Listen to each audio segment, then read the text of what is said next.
সেমিফাইনালে উইম্বলডন টেনিসের শিরোপার স্বপ্ন ভঙ্গ নোভাক জোকোভিচের। ফাইনালে উঠেছেন কার্লোস আলকারাজ ও ইয়ানিক সিনার। 24টি গ্র্যান্ড স্লাম জয়ী নোভাক জোকোভিচের সামনে সুযোগ ছিল আরেকটি শিরোপা জিতে ক্যারিয়ারের রেকর্ড সমৃদ্ধ করার। সুযোগ ছিল রজার ফেদেরারকে ছোঁয়ার আর মার্গারেট কোর্টকে ছাড়িয়ে নতুন বিশ্ব রেকর্ড করার। কিন্তু উইম্বলডনের সেমিফাইনালে ইয়ানিক সিনারের কাছে হেরে স্বপ্নভঙ্গ হয় 38 বছরের বয়সী মহাতারকার।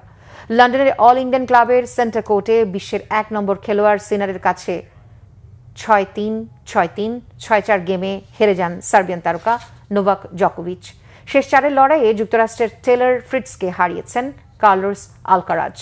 2 ঘন্টা 49 মিনিটের লড়াইয়ে 4-6, 5-7, 6-3, 7-6 গেমে জিতেছেন 22 বছর বয়সী এই স্প্যানিশ তারকা।